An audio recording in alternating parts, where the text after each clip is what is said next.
Hello everybody, it is Star, the financially literate go-go dancer. I'm taking these off, I have my contacts in, that hurt. For you guys, it has been a number of weeks between this video and the last video. For me, it's been one day, so I am still sick, and I think my voice sounds worse than the last video, so we're just gonna roll with that. Last year was the first year that I ever did a financial review of my income as a go-go dancer, which feels weird because I've been go-go dancing for many years at this point, so it feels weird that I've only done one of these financial reviews. And it is also tax season. I actually don't pay taxes for my go-go dancing income because I don't work there enough and I don't make enough money from it, in case you were curious. I keep going on tangents. Last year I made my first ever financial review of how much money I make go-go dancing and what sort of factors influence how much money I make. For reference, I make a $60 base pay. That was moved up from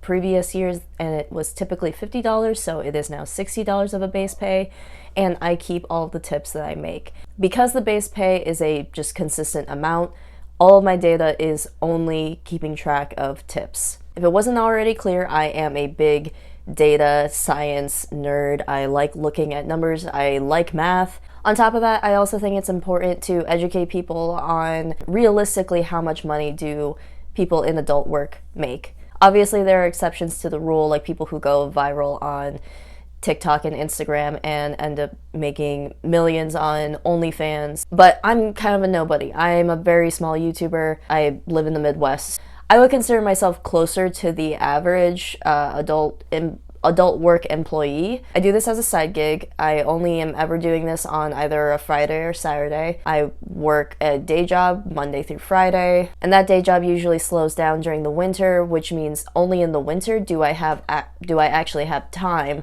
to do go-go dancing. I feel like I always learn something new with go-go dancing every year that I do it, which I'm very grateful for. And I think in order to be a good go-go dancer, you need to continually learn from the craft.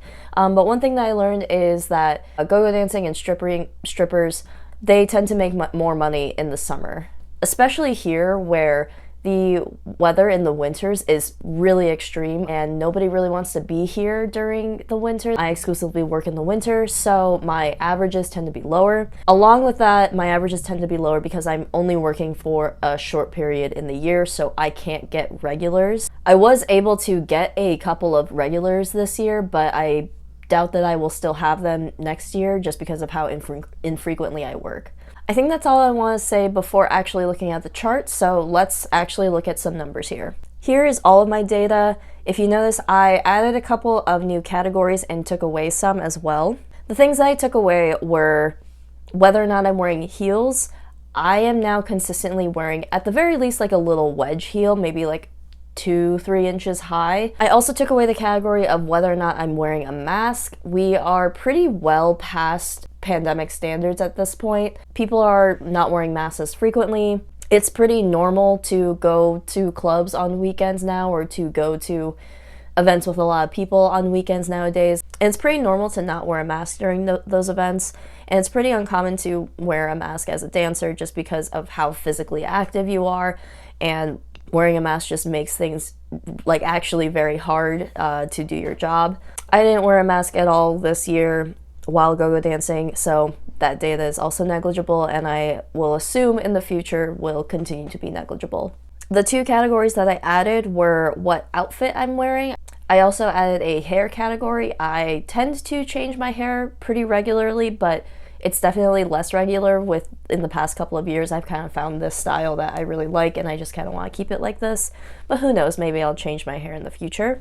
My hair has definitely looked different in the past, so from what I can glean from Instagram pictures, I put what I for sure know what my hair looked like. We've got on the far left the amount of tips that I've made, the date. I didn't work at all in the winter of 2022, mainly because I was busy with family and holiday things. I worked a total of 9 shifts, which is the exact same amount that I worked the previous winter, which I find very interesting because this year I decided to also work my day job just because inflation is really kind of difficult to live through right now. I specifically only worked one day every weekend. In past years, I would normally take a break from my day job, come back in the spring, and only work go-go dancing in the winter. But because of how exhausting it can be to work 2 jobs, I would only ask for 1 day. I was way more available last year, yet I worked the same amount of days as I did this year. Sometimes she would schedule me for both days, sometimes just one, but sometimes she wouldn't schedule me at all that weekend because she had too many people. I do think this year there were fewer dancers, not to say that there was a shortage of dancers. I just think last year there was an overabundance of dancers that all wanted to work, versus this year I think it was an amount of dancers that is appropriate for the need on the schedule. Hence why I think I was able to work every time I asked. Alright, let's just get into some general statistics with this. This year, the most I made in one night was $135, and the least amount I made in a night was $40. The most I made in one night last year was $159, and last year the least amount of money that I made in one night was $46. That least amount last year was my first night back, so maybe I was a little rusty. So my average amount of tips this year was $84 and some change, just shy of $85. My average last year was $83, so I am, you know, about $2 higher in my average compared to last year. My overall average is $84.50. So this year, my average is pretty consistent with my overall average. And pre-pandemic, my average was a little bit higher. It's interesting because my highest and lowest tip amount this year was lower than last year's. However, my average amount of money I made this year is higher than last year's. You might think that my average is a little bit low, but I like to be honest with my numbers. I'm not ashamed of having a lower average than other dancers. I think that is because I typically work during the winters where you make less money, and also I work very infrequently, so I don't really have regulars. And I like to be open about not making a insane amount of money or anything like that. I make a very regular, if not kind of lower amount of money, just so that if you feel like you're not making great numbers as an adult worker, you don't feel ashamed. You are still making money, and that is very much something to be proud of. Also, I like to say this to educate people that want to get into this, and they should be prepared to make numbers like this. You might not be crazy successful right when you start. You might make numbers like this, and that is okay. You are still making money. That is still something to be proud of. All right, let's move on from general statistics and go category by category. So starting with the how do I feel data based on 1 to 5 scale, I will probably not work if I feel like a 1. That's like I am bedridden or something. 2 is very unlikely that I will work. 3 is probably the worst feeling that I am willing to work. 4 is just like, I feel mostly okay, maybe a little bit off. And 5 is I feel perfectly fine. This data is a little bit meh just because I felt pretty consistent all year. I didn't have like crazy swings in, I don't know, getting sick. We do just have like a lot of feeling like a 4, the occasional feeling like a 5, and the occasional feeling like a 3.5. But how does that affect the amount of tips that I make? If you look at the chart, there is a little bit of a trend line. If I feel better, I make more money. And that's pretty consistent with last year's data. Let's go on to the next category of outfit data. Now, this is the first year that I am doing this, so my data is relatively limited. This year, I also really only liked 2 of my outfits. Again, not much data to go over here. Doing really good with the white outfit. The average there is just shy of $100, so might consider wearing that one more often in the future, or getting outfits that look really similar to it. And interestingly enough, the blue outfit is quite below average, which is surprising to me because both outfits are about the same amount of coverage. They basically look exactly the same, just the colors are different. So I find it interesting that there's such a stark difference between how much money I make in each outfit. And again, this data is really limited, but that's all I'll say on outfit data. We'll see how this turns in future years. On to the next category that I started collecting this year is hair data. This one especially might be kind of skewed because my hair has only been like this kind of gray color for a little bit, so it was only gray for 2 nights that I was working. So that average is probably not very reliable and I wouldn't trust it, even though the average for it is really high at just shy of $100. The average for my orange colored hair is pretty low. However, my hair was orange last year, and last year we were still kind of in an in-between phase of recovering from the pandemic. So I don't think it was the fact that my hair was orange is what discouraged people from tipping me. I think it was the fact that we were still transitioning out of the pandemic. I think this will be another category to look out for in future years to see how it develops and changes. All right, let's move on to the next category of whether or not it's a holiday. This is interesting because there are some holidays that are specifically drinking holidays, but there are some that are more family-oriented holidays, so it's interesting to see whether or not a holiday increases or decreases the amount of tips that I make. So here I have all of the data from all years listed. The bar graph shows the average amount of tips made between holiday nights and non-holiday nights. The average amount of tips made on a holiday was $94 and some change, and the average amount of tips made on a non-holiday was $78 and some change. So a pretty stark difference. So it looks like I make about $15 or $16 more on a holiday as opposed to a non-holiday on average. I also have a pie chart down there saying how much of my tips were made from holidays, because holidays occur less frequently than non-holidays, obviously, but because holidays make more money, I was just curious of how much of my total amount of money is coming from holiday days. 31% of my tips come from holidays, which is very interesting considering the total amount of holidays that I'm working. I think it's only about a quarter of the time. I kind of assumed I would be getting more of my percentage of tips from holidays. However, I did forget that some of those holidays are family holidays like Christmas and Easter, where people aren't really going out so much. Then I'm going to scroll down to lay it out based on year. So this year, the average amount of money made on a holiday was $112. That's a huge jump.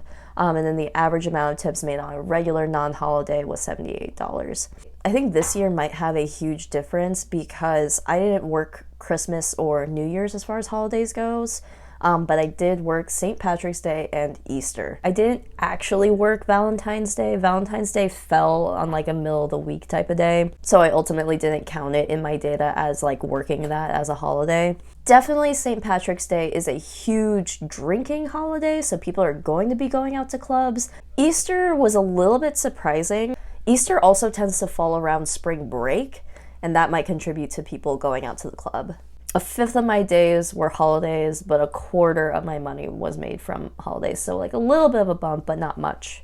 Now let's compare that to last year. Last year, the average amount of money that I made from holidays was $85 and some change, and then the average amount of tips for a non-holiday was $65 and some change. Also a big difference, it's about a $20 difference, but the amount made on holidays is significantly less compared to this year. I think that's because some of those, I did work more holidays, but more of those holidays were kind of more family holidays like Christmas. And Thanksgiving, I think, might have been in there. But also generally this year, people were still kind of transitioning out of the pandemic, so people just weren't going out as much. And then if we look at the percentage of tips made from holidays, about just under half of my money was made from holidays, which is interesting because I only worked about a third of the time on holidays. I think that's all I have to say about holiday data. Let's move on to the next category, which is time spent upstairs. This one I think was really interesting with the data because in past years, the upstairs bar has always, at least for me, been the worst bar to make tips at. Usually that bar has a lot of younger college kids. They restructured the downstairs bar so that our access to people is much more limited. Before, the stage would jut out all the way to the crowd, and the bar would be on either side. Now the bar goes all the way across, and now there's only like a small little portion where customers have direct interaction with us. Sometimes we will physically like jump onto the bar in certain sections to be able to reach the audience. But those are really the only spots to actually make money. The way that the bar is structured right now, if you stay on the stage and somebody at the bar is trying to give you money, they are physically too far away from you. You would have to like literally jump across and stand on the bar, or they would have to walk all the way around to the other side to hand you that money. And just stuff like that, just like little extra steps between that person wanting to give you money and then actually giving you the money tends to really hinder your ability to make tips. The demographic of people that were in the upstairs bar were just less likely to tip you because they are mostly younger students that can't afford to give money. However, now, due to the restructuring of the downstairs bar, the amounts have been leveled out a little bit. Now I make about the same amount in the upstairs bar as I do the downstairs bar, or at least that's what I feel. If you look at the overall graph, it is kind of a mess. That's why I wanted to split this up into specific years. This year was a definite correlation between the amount of time worked upstairs equated to making more money in tips. Because of the way that the upstairs bar is structured, we are right next to the bar, so you can get your drink, watch me for a little bit, and if you like what you see, give me an extra $1 or $2. It's the lack of friction in between money in front of you and money to me. Now, comparing that to last year, there was a direct correlation between the more time you spent upstairs, the less money you would make in tips. I unfortunately can't really remember when the restructuring of the downstairs bar happened, but due to the data that's in front of me, I want to say it happened in between these 2 years. Anyways, that is upstairs bar data. Let's move on to other dancers, the amount of other dancers that are working that night. To be honest, this data is pretty lackluster. There wasn't a whole lot of variety in the amount of other dancers worked. I do have the table for all years right here, and there's like a slight correlation between a higher amount of dancers equating to slightly more money, but this is kind of like a loose correlation line, and it's like a slight increase. It seems relatively negligible. If we break it down by year, first of all, this year is basically zero correlation because the amount of dancers booked every night, it has always been between 6 and 7. There's not a whole lot of variety there. Last year, it's a slight trend line, but it's pretty loose, pretty inconclusive. I wouldn't hold a candle to this trend line at all. That is my financial review of 2023's go-go dancing season. Some of my general notes: one, I'm really happy and thankful that my average amount of money has gone up a little bit since last year. I think post-pandemic, I was a little nervous about how little money I was making, but I think it was just too soon after the pandemic. I still think people are recovering from that, especially with inflation being so high and people not being able to necessarily afford to go out at all, much less tip me. Learning that winter is the worst time to work because it's the least amount of money you make. I think learning that really helped my confidence, understanding like, why am I not making, I don't know, crazy amounts of money like everybody says when they go to dance or start stripping. I am really curious to see how the outfit and hair data plays out in future years. I thought it was really interesting too how some of these trend lines completely flipped between this year and last year. My final notes are just data that can't be tracked in numbers like this. I think the overall group of dancers that I worked with this year was very nice, very responsible, all very on top of their game, there to do the job and cause very little drama. Let me know if this was insightful or educational to you at all. That is kind of why I am doing these financial reviews. I think so often you see one, people who are strippers, which is a pretty different compared to what I do, in my opinion. I think it's a lot more physically taxing. It's a different clientele. There's nothing that I have done that could predict how a stripper would perform. A lot of the time, I don't know, I see strippers making $1,000 a night, and props to them, but I don't necessarily believe that is realistic for everyone, and I don't think that that is helpful or insightful to somebody who wants to do that job, because you are kind of setting them up for disappointment. I think making hundreds of dollars on your first night or first few nights working is a little bit unrealistic. Not impossible, but potentially unrealistic, and can really set somebody up for disappointment, if not self-confidence issues, or feeling self-conscious, or feeling like they're doing something wrong. Aside from the physical body image issues that this job can instill in some people, I think the amount of money that you make can also instill a lot of insecurity in people. And I really want to combat against that. Just because you don't make crazy numbers that or maybe you don't make the numbers that you've seen on TikTok and Instagram, doesn't mean you're doing a bad job, doesn't mean that there's anything wrong with you. I want to be the person that says, hey, I've never made more than like $200 in a night. I have 2 times ever, at least as far as my data goes, I have 2 times ever made more than $150. My average amount of tips is $85 a night. And that's not something that I am going to be ashamed of. That is not something anybody else should be ashamed of. If your average is less than mine, that is nothing to be ashamed of.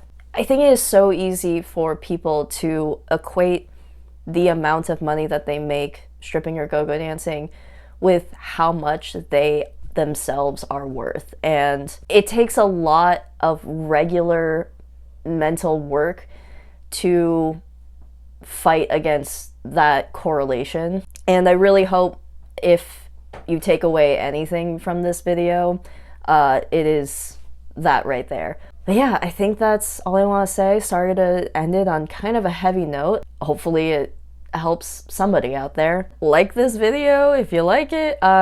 Comment if there's anything in this that you found really interesting. I know it's a lot of math and a lot of numbers, but maybe somebody out there found something interesting. Comment anything else that you would be interested in seeing me track. Comment get well soon. I feel so shitty right now. I'm coughing like every few minutes. I'm so sorry. Subscribe, because I do stuff other than weird, nerdy numbers, and I will see you guys next time. Bye.